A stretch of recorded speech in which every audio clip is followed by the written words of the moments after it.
दोस्तों स्वागत है आपका भारत की बात में। दोस्तों मैं हूं फिरदौस गनी और आज आपके लिए पूरे देश भर की टॉप न्यूज लेकर आए हैं।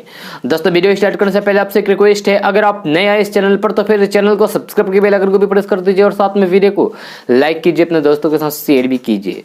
तो चलो दोस्तों स्टार्ट करते हैं आज की पूरे देश भर की टॉप न्यूज। दोस्तों अगर आपका राशन कार्ड अब तक नहीं बना है और आप राशन कार्ड बनवाना चाहते हैं तो फिर यह वीडियो आपके बहुत काम की है। जी हां, राशन कार्ड के जरिए ही सरकार अपने राज्य में रहने वाले गरीब परिवारों को राशन मुहैया कराती है। राशन कार्ड के जरिए ही किसी गरीब को राशन दिया जाता है। राशन कार्ड का इस्तेमाल कई जगहों पर आईडी प्रूफ के तौर पर भी होता है, जैसे कि एलपीजी कनेक्शन, ड्राइविंग लाइसेंस बनवाने आदि में। जी हां, इसे पते के प्रूफ के तौर पर भी मान्य दिया जाता है। लेकिन यहां ध्यान देने वाली बात यह है कि राशन कार्ड हर किसी का नहीं बन सकता है। यह एक निश्चित आय वर्ग के लिए ही होता है, जिसकी सीमा अलग अलग राज्यों में अलग अलग होती है। अगर आप भी अपना राशन कार्ड बनवाना चाहते हैं तो फिर यह खबर आपके लिए बेहद काम की है। जी हां, देश का हर वह नागरिक जिसके पास भारत की नागरिकता है वह राशन कार्ड के लिए अप्लाई कर सकता है। 18 साल से कम उम्र के बच्चों का नाम माता पिता के राशन कार्ड में जोड़ा जाता है। जी हां, यदि आपकी उम्र 18 साल से अधिक है तो फिर आप अलग राशन कार्ड के लिए अप्लाई कर सकते हैं। अगर आप राशन कार्ड बनवाना चाहते हैं तो फिर आपके लिए कुछ आईडी प्रूफ होना जरूरी है, जैसे कि मतदान कार्ड, मतदाता परिचय पत्र, आधार कार्ड, एड्रेस प्रूफ, परिवार के मुखिया का पासपोर्ट साइज फोटो, इसमें 2 फोटो लगेंगे, बिजली पानी का बिल, टेलीफोन बिल, भारत सरकार द्वारा जारी कोई भी दस्तावेज आदि हो। जी हां, ये सब प्रूफ आपको लगेंगे। तो चलिए आपको बताते हैं कि आप कैसे इसके लिए अप्लाई कर सकते हैं। तो राशन कार्ड राज्य सरकार द्वारा जारी किया जाता है, इसीलिए हर राज्य में राशन कार्ड के लिए अप्लाई करने की प्रोसेस अलग अलग होती है। राशन कार्ड के लिए ऑनलाइन ही अप्लाई किया जा सकता है, तो कहीं पर ऑफलाइन आवेदन की सुविधा है। आवेदन के लिए तहसील में इस कार्ड से संबंधित अधिकारी से भी संपर्क किया जा सकता है। जी हां, आवेदन करता चाहे तो राशन कार्ड के लिए कॉमन सर्विस सेंटर यानी कि सीएससी में भी अप्लाई कर सकते हैं। राशन कार्ड का फॉर्म सौंपने के बाद स्लिप लेना भी ना भूले। जी हां, आपको बता दें कि राशन कार्ड के लिए आवेदन का शुल्क मात्र 5 रुपए से लेकर 45 रुपए तक के बीच में है। दोस्तों आरएसएस को अब कांग्रेस के पूर्व अध्यक्ष राहुल गांधी संघ परिवार नहीं कहेंगे। जी हां, राहुल गांधी ने गुरुवार को ट्वीट करके कहा है कि मेरा मानना है कि आरएसएस और इससे संबंधित संगठन को संघ परिवार कहना सही नहीं है। जी हां, परिवार में महिलाएं होती है, बुजुर्गों के लिए सम्मान होता है, करुणा और स्नेह की भावना होती है, जो आरएसएस में बिल्कुल भी नहीं है। अब आरएसएस को संघ परिवार नहीं कहूंगा। दोस्तों उत्तर प्रदेश के एक मंत्री ने विवादित बयान दिया है। जी हां, उत्तर प्रदेश सरकार में मंत्री आनंद स्वरूप शुक्ला ने अजान पर बयान देने के बाद अब बुर्के को लेकर सवाल खड़े किए हैं। योगी सरकार के मंत्री शुक्ला ने बुर्के को अमानवीय व्यवहार और कुप्रथा करार देते हुए कहा कि देश में 3 तलाक की तर्ज पर मुस्लिम महिलाओं को बुर्के से भी मुक्ति दिलाई जाएगी। जी हां, आनंद स्वरूप शुक्ला ने कहा कि जैसे 3 तलाक खत्म हुआ है वैसे ही बुर्का पहनने का चलन भी खत्म होना चाहिए। जी हां, उनके इस बयान पर अब विवाद शुरू हो गया है। जी हां, यूपी सरकार के मंत्री बोले हैं कि जिस तरीके से सरकार ने 3 तलाक को खत्म किया है वैसे ही बुर्का पहनने को भी खत्म कर देना चाहिए। उन्होंने कहा है कि दुनिया के कई देशों में बुर्का पहनने पर रोक लग चुकी है। इससे पहले आनंद स्वरूप शुक्ला ने बलिया के डीएम को पत्र लिखा था, जिसमें उन्होंने अजान के लिए इस्तेमाल होने वाले लाउड स्पीकर की आवाज को कम करने की बात कही थी। जी हां, मंत्री ने कहा कि इससे काफी दिक्कत होती है और कोर्ट के आदेश के मुताबिक आवाज को कम करना चाहिए। आनंद स्वरूप शुक्ला ने पत्र में कहा कि नमाज एक दिन में 5 बार और पूरे दिन में अजान दी जाती है। जी हां, इसके परिणाम स्वरूप मुझे योग, ध्यान, पूजा करने और फिर सरकारी कर्तव्यों का निर्वहन करने में समस्याओं का सामना करना पड़ता है। जी हां, आनंद स्वरूप शुक्ला ने अपने निर्वाचन क्षेत्र काजीपुर मदीना मस्जिद का जिक्र किया है। दोस्तों आधार कार्ड आज के समय में महत्वपूर्ण दस्तावेज है। जी हां, देश के हर नागरिक के लिए इसका होना जरूरी है, अनिवार्य है। आधार कार्ड के बिना कोई भी सरकारी और प्राइवेट काम नहीं होता है। जी हां, इसका इस्तेमाल बैंक अकाउंट खुलवाना, स्कूल, यूनिवर्सिटी में एडमिशन, लोन, राशन की दुकान और अन्य कई जगहों पर किया जाता है। जी हां, यहां तक कि सरकारी योजनाओं का लाभ उठाने के लिए भी आधार कार्ड नंबर होना जरूरी हो जाता है। जी हां, वही आधार को पैन कार्ड से लिंक करना जरूरी है, जिसकी आखिरी तारीख 31 मार्च 2021 है। मात्र कुछ दिन बचे हुए हैं। जी हां, ठीक उसी प्रकार आधार को ड्राइविंग लाइसेंस से लिंक करना भी जरूरी है। तो आपको बता दें कि आधार कार्ड को ड्राइविंग लाइसेंस से लिंक करने से क्या क्या फायदे होंगे। जी हां, आधार कार्ड को ड्राइविंग लाइसेंस से लिंक करने पर डुप्लीकेसी का डर खत्म हो जाएगा। जी ऐसे में फर्जी ड्राइविंग लाइसेंस नहीं बनेंगे और किसी हादसे या फिर इमरजेंसी में पहचान करना आसान होगा। ड्राइविंग लाइसेंस के आधार कार्ड से लिंक होने पर लोगों को फाइन देने में छुटकारा नहीं मिलेगा। इससे पहले लोग अपना फाइन जमा नहीं करवाते या फिर दूसरे लाइसेंस बनवा लेते थे, लेकिन आधार कार्ड से लिंक होने पर ऐसा नहीं होगा। दोस्तों, व्हाट्सएप इन दिनों हर व्यक्ति के जीवन का अहम हिस्सा बन चुका है। जी हां, रिश्तेदारों से लेकर ऑफिस के सारे काम अब व्हाट्सएप पर ही हो रहे हैं। लेकिन इस बीच एक जरूरी जानकारी जो आपके लिए बेहद खास है कि व्हाट्सएप पर एक लिंक शेयर किया जा रहा है। देखने में यह लिंक बेहद आकर्षक है, लेकिन इस लिंक पर क्लिक करने पर आपका सारा बैंक अकाउंट खाली हो सकता है। जी हां, एक रिपोर्ट के मुताबिक इन दिनों भारत में व्हाट्सएप यूजर्स को एक खास मैसेज भेजा जा रहा है। यह मैसेज अमेजॉन 30 सेलिब्रेशन का है। इस मैसेज में कांग्रेचुलेशन लिखा हुआ है। जी अमेजन के लोगों के साथ भेजे गए इस मैसेज में बताया गया है कि सिर्फ कुछ मिनटों के एक सर्वे में हिस्सा लेकर आप highway met 40 pro 5G smartphone पा सकते हैं। जी अमेजन के नाम से भेजे जा रहे हैं व्हाट्सएप मैसेज के साथ URL यानी कि लिंक भी है। इस लिंक पर क्लिक करते ही आपका मोबाइल में एक सर्वे पेज खुलता है। सर्वे में कुछ जानकारियां मांगी जा रही है। गिफ्ट पाने के लिए इस सर्वे को भरने के लिए भी कहा जा रहा है। ये रिपोर्ट में बताया गया है कि इस लिंक को ना खोलें, क्योंकि इस सर्वे में पूछे जा रहे सवाल आपकी निजी जानकारी से जुड़े हैं। इससे आपके अहम डेटा लीक होने का खतरा है। जानकारों का कहना है कि इस सर्वे से जानकारी जुटाकर ऑनलाइन हैकर्स आपके बैंक खाते में सेंध लगा सकते हैं। दावा किया जा रहा है कि इस सर्वे की जानकारियों के आधार पर आपके बैंक खातों का पैसा निकाला जा सकता है। रिपोर्ट के मुताबिक, रिपोर्ट के अनुसार कोई भी बड़ी कंपनी सिर्फ एक सर्वे के लिए महंगा मोबाइल नहीं देती है। यह मैसेज पूरी तरीके से फेक है, गलत है, फर्जी है।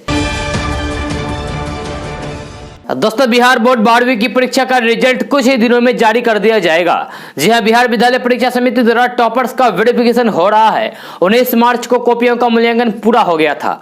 ऐसे में रिजल्ट जल्द ही जारी कर दिया जाएगा। हालांकि बोर्ड द्वारा इंटरमीडिएट रिजल्ट की कोई भी तारीख जारी नहीं की गई है। पिछले साल बोर्ड ने रिजल्ट से पहले रिजल्ट जारी करने की तारीखों का नोटिस जारी किया था। हो सकता है कि इस बार भी ऐसा ही किया जाए। बिहार बोर्ड इंटर रिजल्ट का 13 लाख से अधिक छात्रों को इंतजार है। जी हां, बिहार बोर्ड इंटरमीडिएट परीक्षा का रिजल्ट जानने के लिए आप इस वेबसाइट पर जाएं, जो वेबसाइट आपको बता रहे हैं। जी हां, वेबसाइट है, सबसे पहला वेबसाइट है www.onlinebseb.in। दूसरा वेबसाइट है biharboardonline.com। तीसरा वेबसाइट है biharboardonline.bihar.gov.in। चौथा वेबसाइट है biharboard.online। अंतिम और पांचवा वेबसाइट है biharboard.ac.in। आप इस वेबसाइट पर, इसमें से किसी भी वेबसाइट पर जाकर के अपना रिजल्ट चेक कर सकते हैं। दोस्तों, पश्चिम बंगाल विधानसभा चुनाव में प्रधानमंत्री नरेंद्र मोदी ने हुंकार भरी और कहा कि टीएमसी का पाप का घड़ा भर चुका है। 2 मई को दीदी गई। जी हां, प्रधानमंत्री नरेंद्र मोदी ने ममता बनर्जी पर जमकर हमला बोलते हुए कहा कि 2 मई को दीदी जा रही है और असल परिवर्तन हो रहा है। दीदी उन परिवर्तनों का जवाब नहीं दे रही है जिन्हें पहले अम्फान ने बर्बाद किया। जब जरूरत होती है तो दीदी दिखती नहीं है, और जब चुनाव आता है तो दीदी कहती है कि सरकार द्वारे द्वारे। यही इनका खेला है। पीएम मोदी ने साथ ही कहा कि टीएमसी का पाप का घड़ा भर चुका है। 2 मई को जनता सजा देगी ही। बीजेपी की सरकार भी आएगी और बनेगी। महिलाएं सजा देने के लिए बड़ी संख्या में बाहर निकल चुकी है। यह मैदान छोटा पड़ गया है। पीएम मोदी ने कहा कि आजादी के आंदोलन के दौरान योगदान को भावी पीढ़ी तक पहुंचाना बीजेपी सरकार की प्राथमिकता है।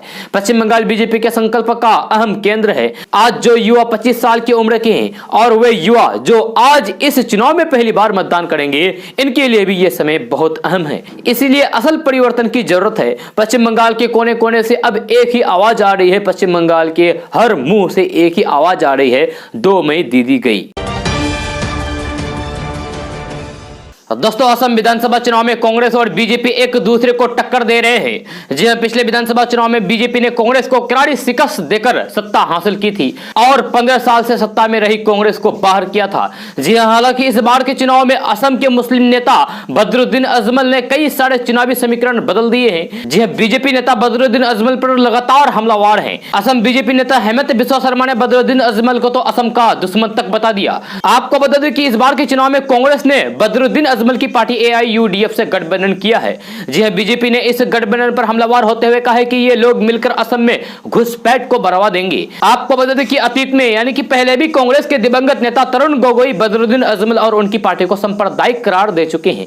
जी हां, इसी बात को लेकर बीजेपी भी कांग्रेस को घेर रही है। बदरुद्दीन अजमल असम के मुस्लिम समुदाय के बड़े नेता है। जी हां, बदरुद्दीन अजमल का जन्म 1950 को असम में हुआ था। उनके कामकाज की बात की जाए तो राजनेता के अलावा समाज सेवी, व्यापारी और और धर्मशास्त्री भी हैं।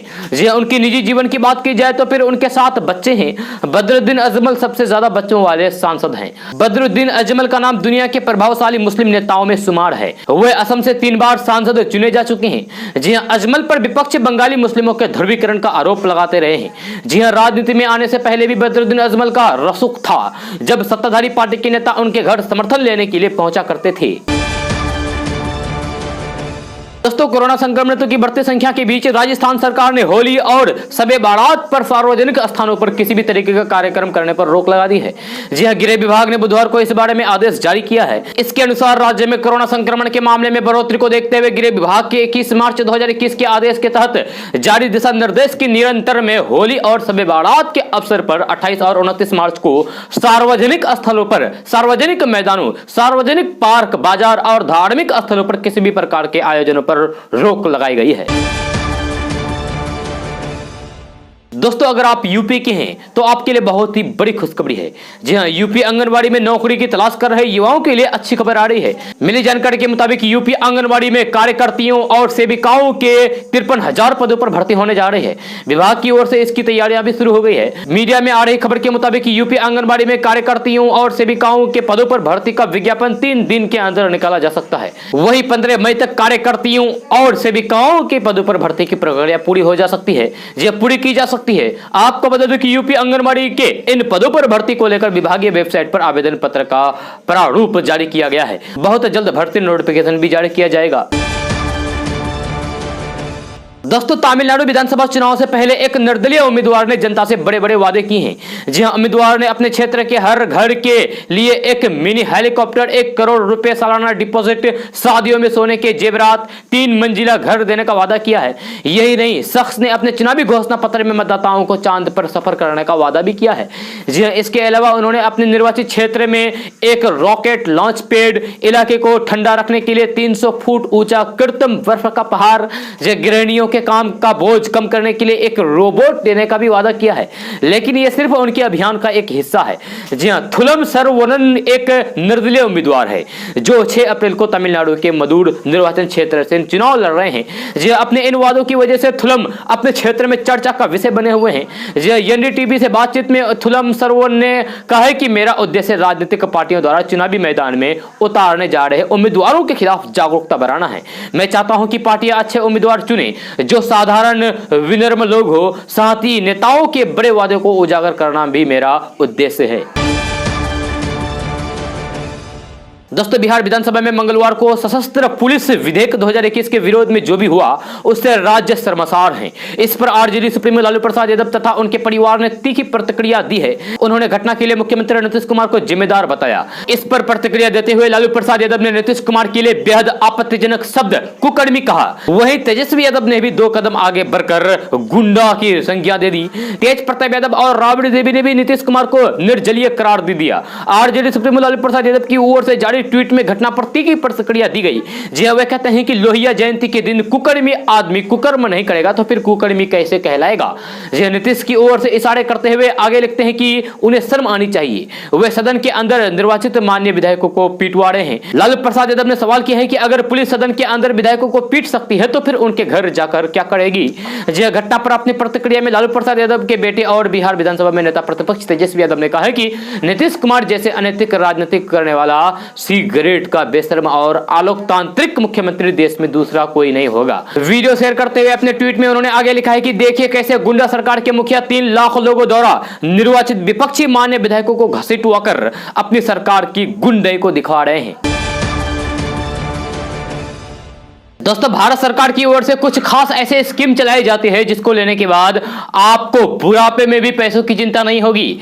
जी हां, मोदी सरकार ने देश के गरीब लोगों से लेकर किसानों और सीनियर सिटीजन्स के लिए कई खास इंतजाम किए गए हैं, ये जिसमें वे आसानी से अपना जीवन टेंशन फ्री होकर बिता सके।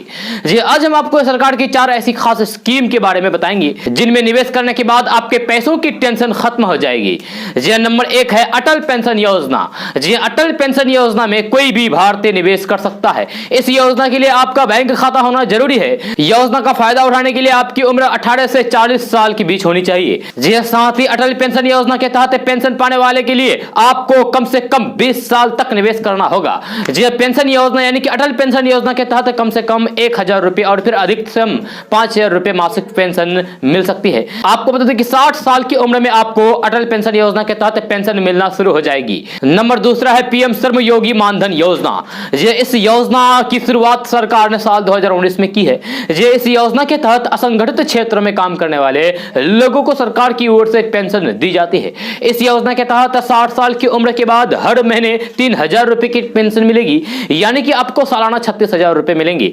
ये श्रम एवं रोजगार मंत्रालय के अनुसार इस स्कीम के जरिए अब तक करीब 43,07,000 लोग जुड़ चुके हैं। यह नंबर तीसरा है पीएम किसान मानधन योजना। जो प्रधानमंत्री किसान मानधन योजना के तहत किसानों को पेंशन दी जाती है। जी पीएम किसान मानधन योजना के तहत 18 से 40 साल की उम्र के बीच कोई भी किसान भाग ले सकता है। 60 साल की उम्र के बाद किसानों को योजना के तहत 3000 रुपए महीना या फिर 36,000 रुपए सालाना पेंशन मिलेगी। अब तक इस स्कीम से करीब 20 लाख किसान जुड़ चुके हैं। जी नंबर 4 है प्रधानमंत्री लघु व्यापारी मानधन योजना। जी प्रधानमंत्री नरेंद्र मोदी ने सितंबर 2019 में झारखंड में ही इस योजना को लॉन्च किया था। जी यह मुख्य रूप से छोटे कारोबारियों के लिए एक पेंशन योजना है। जी हाँ, ये एक छोटे से कारोबारियों को सामाजिक सुरक्षा देने की पहल है, जिसके तहत उन्हें 60 साल की उम्र के बाद 3000 रुपए मंथली पेंशन मिलेगी। पेंशन योजना का लाभ लेने के लिए कॉमन सर्विस सेंटर यानी कि सीएससी पर जाकर रजिस्ट्रेशन करा सकते हैं। पेंशन योजना में सरकार भी बराबर का योगदान करेगी। जी हाँ, योजना का फायदा लेने के लिए नियम को बहुत आसान बनाया गया है। जी हाँ, खास बात यह है कि इस योजना का लाभ लेने के लिए आधार नंबर और बैंक खाता के अलावा अन्य किसी डॉक्यूमेंट्स की जरूरत नहीं होगी। दोस्तों बैंक खाते और एटीएम से पैसे निकालना आम बात है। देश के ज्यादातर लोगों ने किसी न किसी बैंक में खाता खुलवा रखा है। बैंक अपनी ओर से कई सारी सर्विसेज मुफ्त में देती है, लेकिन कई तरीके के सर्विस के लिए बैंक आपसे चार्ज वसूलता है। कई बार ऐसा होता है कि एटीएम ट्रांजैक्शन करते वक्त हम बैलेंस का ध्यान रखना भूल जाते हैं कि हमारे अकाउंट में इनसफिशिएंट बैलेंस है। एक उदाहरण से ऐसे समझे कि हमारे खाते में 3000 रुपए हो और हमने एटीएम से विड्रॉल करते वक्त अमाउंट 35 रुपए डाल दिया। ऐसे में ट्रांजैक्शन तो फेल ही हो जाता है, लेकिन इसका हमें नुकसान भी हो जाता है। पर्याप्त बैलेंस नहीं होने पर एटीएम से ट्रांजैक्शन किया और ट्रांजैक्शन फेल हो गई तो फिर बैंक आपसे चार्ज वसूलता है। जी हां, ये चार्ज प्रति ट्रांजैक्शन 20 से 25 रुपए तक हो सकता है। एटीएम ट्रांजैक्शन का ये नियम दिसंबर 2020 से लागू हो चुका है। बैंक अकाउंट में डिपॉजिट कम होने से एटीएम पर आपका ट्रांजैक्शन फेल हो जाता है तो फिर आपको फाइन देना होगा। जी हां, फाइन देना पड़ेगा। इसलिए पैसा निकालने से पहले अकाउंट का बैलेंस जरूर चेक कर लें। जी हां, अलग अलग बैंकों की ओर से इस पर अलग अलग चार्ज वसूला जाता है। जी देश के सबसे बड़े सरकारी बैंक एसबीआई ग्राहकों को पर्याप्त बैलेंस नहीं होने के चलते एटीएम ट्रांजैक्शन फेल होने पर 20 रुपए की पेनल्टी देनी होती है। जी इसके अलावा इस पर अलग से जीएसटी लगेगा। जी HDFC bank, Axis bank, Kotak Mahindra bank, Yes bank और आईसीआईसीआई बैंक कम अकाउंट बैलेंस पर ट्रांजैक्शन फेल होने पर फाइन वसूल रहे हैं। दोस्तों कोरोना महामारी के बढ़ते हुए मामले को लेकर बिहार में नेपाल से प्रवेश वाले इलाकों के सभी रास्तों पर कोरोना जांच शुरू होगी। नेपाल से सटे 7 जिलों में कोरोना जांच को लेकर सतर्कता बढ़ा दी गई है। इन जिलों में पश्चिमी चंपारण, पूर्वी चंपारण, सीतामढ़ी, मधुबनी, सुपौल, अररिया और किशनगंज जिला शामिल है। जी कोरोना संक्रमित पाए जाने वाले व्यक्तियों का नाम, पता और संपर्कों की जानकारी एकत्रित की जाएगी। साथ ही संक्रमित व्यक्ति को तत्काल होम आइसोलेशन में भेज दिया जाएगा और चिकित्सकों की देखरेख में उनका इलाज किया जाएगा। गंभीर मरीजों को कोविड केयर सेंटर में भर्ती भी कराने का निर्देश दिए गए हैं। दोस्तों भारत पहली बार दक्षिण अमेरिका से कच्चे तेल खरीद रहा है। जी हां, भारत दुनिया का ऐसा तीसरा सबसे बड़ा देश है जो इतनी बड़ी मात्रा में कच्चे तेल को आयात करता है। जी हां, आपको बता दें कि भारत ने पहली बार दक्षिण अमेरिका के देश गुयाना से कच्चा तेल खरीद रहे हैं। जी हां, 8 अप्रैल को इसकी पहली खेप भारत आ जाएगी। जानकारी मिली है कि यह खेप गुजरात के मुंद्रा पोर्ट आएगी। भारत के इस फैसले से ओपेक देशों को बड़ा झटका लग सकता है। इससे पहले भारत अपने तेल की आपूर्ति का बड़ा मध्य पूर्व के देशों से आयात करता आया है। दोस्तों, मस्जिदों में लाउड स्पीकर से आजान के समर्थन में उतरे समाजवादी पार्टी सरकार में मंत्री रहे नारद राय ने कहा है कि मुख्यमंत्री योगी आदित्यनाथ के मंत्रियों को छोड़कर किसी को भी इससे परेशानी नहीं है। उनका आरोप है कि राज्य मंत्री आनंद स्वरूप शुक्ला ने अपना पाप छिपाने के लिए अजान के विरोध में पत्र लिखा है। जी, उन्होंने कहा है कि इतिहास गवाह है कि मंदिरों से लाउड स्पीकर के माध्यम से चंदा मांगा जाता है, लेकिन मस्जिदों से नहीं। जी, उन्होंने कहा है कि राज्य मंत्री को छोड़कर किसी को भी लाउड स्पीकर से अजान पर आपत्ति नहीं है। मीडिया से बात करते हुए नारद राय ने कहा है कि राज्य मंत्री ने विकास के लिए कभी भी सीएम और डीएम को पत्र नहीं लिखा है। जी हां, अपना पाप छिपाने के लिए पत्र लिखा है। समाज का सौहार्द को बिगाड़ने और उन्माद फैलाने के लिए पत्र लिखा गया है। दोस्तों, आज का न्यूज बस यहां तक। कैसा लगा जरूर अपना सुझाव दीजिएगा नीचे कमेंट बॉक्स में कमेंट करके। अगर आप नए आए इस चैनल पर तो फिर इस चैनल को सब्सक्राइब करके बेल आइकन को भी प्रेस कर दीजिए और साथ में वीडियो को लाइक कीजिए, अपने दोस्तों के साथ शेयर भी कीजिए। तो चलो दोस्तों, फिर मिलते हैं अगले वीडियो में। जय हिंद।